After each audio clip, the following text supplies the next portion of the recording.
ဒီကဘာမြေကြီးဟာဖရာငါးစုပွင့်ပြီးမှပျောက်ကွယ်မှာဖြစ်တယ်အခုဖရာလေးစုပွင့်ပြီးသွားပြီတစုပွင့်ပြီးတိုင်းမြေသားဟာတယူဇနာလောက်မြင့်တက်လာတာဖြစ်တယ်ဒါကြောင့်မို့ရှေးအောင်ပစ္စည်းတွေပြန်တူးဖော်ရတာပထမဆုံးပွင့်တော်မူတဲ့မြတ်စွာဘုရားကကကုတန္တမြတ်စွာဘုရားအဲ့ဒီကကုတန္တမြတ်စွာဘုရားဟာတက်တော်4000တန်းလူသားတွေရဲ့4000လူအသက်4000အသက်ရှည်တဲ့ကာလမှာပွင့်တော်မူခဲ့တာဖြစ်တယ်ဒါကြောင့်မို့မြတ်စွာဘုရားလည်းပဲတက်တော်4000ထီအောင်ကြာရှိစွာလူဘဝမှာလောကသားတို့အတွက်ကြိုးစားဆောင်ရွက်ခဲ့နိုင်တာဖြစ်တယ်ပေါ့ထိုကကုသန္တမြတ်စွာဘုရားရဲ့အသိဉာဏ်ပွင့်လင်းရာသဗ္ဗညုတဉာဏ်တော်ကြီးပွင့်လင်းရာဘောဓိပင်ကတော့ကိုယ်ကိုယ်ပင်ပဲဖြစ်တယ်ကိုယ်ကိုယ်ဘောဓိမှာဘုရားဖြစ်သူရောက်သွားတယ်သို့တော်ဒီကနေ့ခေတ်ကိုယ်ကိုယ်ပင်ကိုဗဒ္ဒကဘာကြီးမကွဲခင်တောင်မှပဲမြေပြင်ပေါ်မှာပေါက်နေတဲ့ဘောဓိကိုယ်ကိုယ်ပင်တွေကိုဘောဓိပင်လို့လူတွေကအတိမမပြုကြတော့ဘူးလမ်းဘေးမှာအရေးရတစ်ပင်ဖြစ်လမ်းဘေးမှာအရေးရတစ်ပင်ဖြစ်စိုက်ပြီးတော့ထင်းခုတ်ပြီးတော့စိုက်နေကြပြီဘောဓိပင်ဖြစ်ကရွှေလျောသွားတယ်လို့ဆိုရမှာဖြစ်တယ်ဒီကဘာမြေကြီးပေါ်မှာပွင့်ပေါ်ခဲ့တဲ့မြတ်စွာဘုရားပဲဗဒ္ဒကဘာဆိုတာဒီကဘာမြေကြီးပေါ်မှာပွင့်သွားတဲ့မြတ်စွာဘုရားရဲ့ကိုယ်ကိုယ်ဘောဓိလူသက်တန်းဟာတက်လိုက်ကြလိုက်4000တန်းကနေစနစ်တန်းထိအောင်ရောကျသွားပြီးတဲ့အခါတခါလူသက်တန်းတွေပြန်တက်လာတယ်ပြန်တက်လာပြီးအသင်္ချေထိအောင်လူတွေဟာပြင်းကြီးပွဲကောင်းလောက်အောင်သက်ရှည်ပြီးသက်တွေပြန်တိုးကြပြန်တယ်သက်တိုးတာဟာဒုစရိုက်တွေကြောင့်တိုးတာပဲဖြစ်တယ်ဒုစရိုက်ကြောင့်ဘာကြောင့်တိုးတယ်လဲလို့ဆိုရင်လူတွေရဲ့ရှင်တဲ့နှလုံးထဲမှာဖြစ်ပွားတဲ့အကုသိုလ်တရားထိုရင်ထဲကဖြစ်တဲ့အကုသိုလ်တရားကြောင့်ထွက်ပေါ်လာတဲ့စကားသံပြုလုပ်တဲ့အမှုကိစ္စတွေဟာလူလောကလူရဲ့ဂုဏ်သိက္ခာတွေကိုကြာဆင်းစေပြီးတတန်းကိုတိုးသွားစေတယ်ဘယ်လိုဆက်ဆက်ထားတော့လို့ဆိုတော့လူတွေရဲ့ရင်ထဲမှာအကုသိုလ်တွေဖြစ်ပွားလာပြီဆိုလို့ရှိရင်ရင်ထဲကဖြစ်ပွားတဲ့အကုသိုလ်ရဲ့အရှိန်အဝါတွေကြောင့်ကဘာမြေကြီးပေါ်မှာပေါက်နေတဲ့တစ်ပင်တွေရှားသူဥရုတွေကပြောင်းလဲသွားတယ်ပြောင်းလဲသွားတော့ထိုရာသီဥရုပေါ်မှာအမိပြုနေရတဲ့လူသားတွေထိုရာသီထိုမြေပေါ်မှာစိုက်ပျိုးပြီးတော့ဖြစ်ပေါ်လာတဲ့သီးနှံတွေကိုစားပြီးအသက်ရှင်ရတဲ့လူသားတွေဟာရုပ်လျော့လာတဲ့တဖြည်းဖြည်းအသက်ဟာရုပ်လျော့သွားတယ်ဥဒုနဲ့အာဟာရကြောင့်လူတွေရဲ့တတန်းဟာရုပ်လျော့တယ်လို့သူတို့ဆိုတယ်ကံကအဆုံးဖြတ်မဟုတ်ဘူးဒီနေရာမှာကံဘလောက်ပဲကြီးကြီးကံဘလောက်ပဲကောင်းကောင်းဥဒုနဲ့အာဟာရမကောင်းဘူးဆိုရင်လူဘဝမှာအသက်ရှည်ဖို့မဖြစ်နိုင်ဘူးဒါကြောင့်မို့ဖရာတွေဟာကံအပြင်ကြည့်ပဲဆိုရင်လေးသိခြင်းတဲ့ကဘာတသိမ့်ပါရမီဖြစ်ရတာဖြစ်သောကြောင့်ကုသကံအပြင်လည်းတူတယ်လို့ပြောမှာတာမန်ကုသိုလ်နဲ့ဖရာမဖြစ်ဘူးသို့တော့တက်တန်းကြတော့တူကြသလားဆိုမတူကကုသနာမြတ်စွာဘုရားက4000ကောဏကဗနာမြတ်စွာဘုရားကျတော့3000ပဲ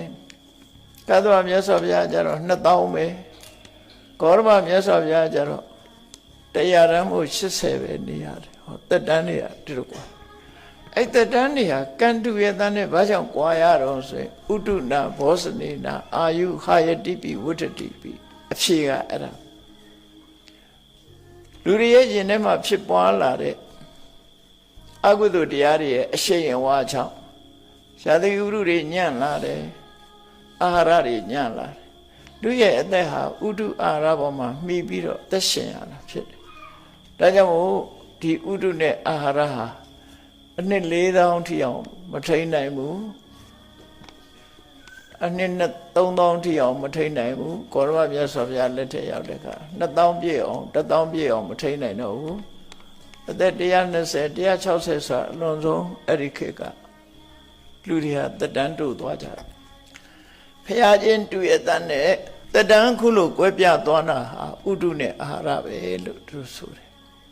ဒါရင်ယုံလျော်သလားဆိုတခြားတွေလည်းယုံလျော်မှုတွေရှိတယ်ပေါ့အဲ့တော့ကံကိုယုံမယ်ဆိုလို့မရဘူးကံကိုကံနဲ့အရေးကြီးတာလူတွေရဲ့စိတ်နေသဘောထားပိုအရေးကြီးတယ်လူတွေရဲ့စိတ်ဓာတ်တွေဟာအောက်တန်းကျလာပြီအပြစ်မကင်းတဲ့စိတ်ဓာတ်တွေဒီကနေ့ခေတ်ပဲကြည့်လူတွေရဲ့စိတ်ဓာတ်ဟာသိုးသွမ်းတောင်းချမ်းလာတဲ့အနေအထားမျိုးရှိလာတယ်နော်ထိကနေရှင်ရိုက်ကြမယ်နှက်ကြမယ်တတ်ကြမယ်ဖြတ်ကြမယ်လူတွေရဲ့စိတ်ဓာတ်တွေကပို့ပြီးတော့ရိုင်းပြလာအဲ့လိုရိုင်းပြလာတဲ့စိတ်ဓာတ်တွေကြောင့်တတန်းကတိုးတဲ့တိုးလာမှာဒါသဘာဝပဲနော်ယာတိဝုဒ္ဓတွေကဆိုးတဲ့ဆိုးလာခွန်ကြီးတို့ငယ်ငယ်တုန်းကဒီလောက်ပူတာမကြုံဘူးအခုတခါပူလာပြီဒါယာတိဥရုပြက်ပြားဒီယာတိဥရုကဘာကြောင့်ပြက်တာတော့ဆိုရင်လူတွေရဲ့လောက်ရက်တွေကြောင့်ပဲပြက်တာပဲကဘာမြေပြင်ပေါ်မှာနေတဲ့လူတွေဟာအကျင့်ပြက်လာပြီဆိုရင်ရေမြေတွေဟာလည်းပဲဖောက်ပြန်ပျက်စီးကုန်တယ်ဖောက်ပြန်ပျက်စီးတဲ့ရေမြေတွေကိုအမိပြုပြီးအသက်ရှင်တန်ရတဲ့လူတွေရဲ့အသက်တွေလည်းထိခိုက်လာတယ်ဒီလိုဆက်ဆက်ပြီးတော့နေတယ်ပေါ့နော်ဆက်ဆက်ပြီးတော့နေတယ်ကိုလှုပ်တာကိုရပြီးတော့ကိုလှုပ်တာကိုခံကြရတဲ့သဘောပဲအလုံးဟာကိုမလှုပ်တဲ့လူတွေရှိတော့လဲလှုပ်တဲ့လူတွေများလာတဲ့အခါကောင်းတဲ့လူတွေရှိတော့လဲမကောင်းတဲ့လူတွေကများလာလို့ရှိရင်ဒီမိုကရေစီမှာမကောင်းတဲ့လူတွေများရင်မကောင်းတာကပိုဖြစ်လာမှာပဲဒါထင်ရှားတယ်ဘယ်ခေတ်ပဲဖြစ်ဖြစ်နော်လူများရာကနေပြီးတော့အလုံးဟာခံကြရတာဖြစ်တယ်ပေါ့အေးလောဘတွေကြီးလာတယ်ဒေါသတွေကြီးလာတယ်အမှန်မသိတဲ့မောဟတွေလှုပ်တင်တာနဲ့မလှုပ်တင်တာမလှုပ်တင်တာကိုလှုပ်တင်တယ်ထင်တယ်လှုပ်တင်တာကြတော့မလှုပ်တင်မှုထင်ပြီးတော့မှားယွင်းချွတ်ချော်မှုတွေများလာတဲ့ခဏခေတ်ကာလကြီးဟာဆုတ်ခေတ်လို့ပြောရတဲ့အခါမျိုးပဲဖြစ်တယ်ပေါ့ကောရမမြတ်စွာဘုရားပွင့်တဲ့အခါမှာဥပမာမဲ့ကလိယုဂလို့ခေါ်တဲ့တကယ်ကိုဆုပ်ယုပ်နေတဲ့ခေတ်ကြီးထဲမှာကောရမဘုရားပွင့်တာပြပြားနေတဲ့ခေတ်ဆိုတာဘာပြောတာတော့ဆိုလို့ရှိရင်လေးချောင်းတော့စပွဲကြီးမှာခြေတော့၃ချောင်းကျိုးနေပြီးတစ်ချောင်းနဲ့ထောက်ထားတဲ့စပွဲစဉ်းစားကြည့်ပေါ့စပွဲပေါ်တင်တာတွေအကုန်လုံးလိမ့်ကြမှာပဲခြေတော့တစ်ချောင်းနဲ့စပွဲဟာဘယ်တော့မှမငြိမ်ဘူးပေါ့နော်မငြိမ်နိုင်ဘူးလေးချောင်းနဲ့စပွဲမှာခြေတော့၃ချောင်းကျိုးနေတာခေတ်ကြီးကလည်းပဲထို့တူပဲဆိုလိုတဲ့အတိပ္ပယ်ကဘာတော့လူတွေ၄ပုံပုံ၃ပုံကတရားပြက်တစ်ပုံနဲ့ပဲအကောင်းကြံတယ်လို့ဆိုလို့အဲ့ဒီအချိန်မှာကောရမမြတ်စွာဘုရားပွင့်တာဒါကလိယုတ်ဆုတ်ကတ်ကာလလို့ခေါ်တယ်အဲ့ဒါလို့ခေတ်မှာဒီဗရကဘာကြီးဟာတည်တတ်နေဥမှာပဲဖြစ်တယ်နောက်တစ်ခေတ်အရိပတယမြတ်စွာဘုရားပွင့်ပြီးတဲ့အခါကျတော့ဒီကဘာကြီးဟာမိလောင်လို့ရင်လည်းပျက်စီးမယ်ရေမြုပ်လို့ရင်လည်းရေမျောလို့ရင်လည်းပျက်စီးမယ်လေတိုက်လို့ရင်လည်းပျက်စီးမယ်ရေမီးရေလေဆိုတဲ့အဖြစ်၃မျိုးနဲ့တစ်မျိုးမျိုးနဲ့ပျက်စီးတာဖြစ်တယ်ကဘာကြီးပျက်စီးတယ်ဆိုတာအဲ့ဒါလို့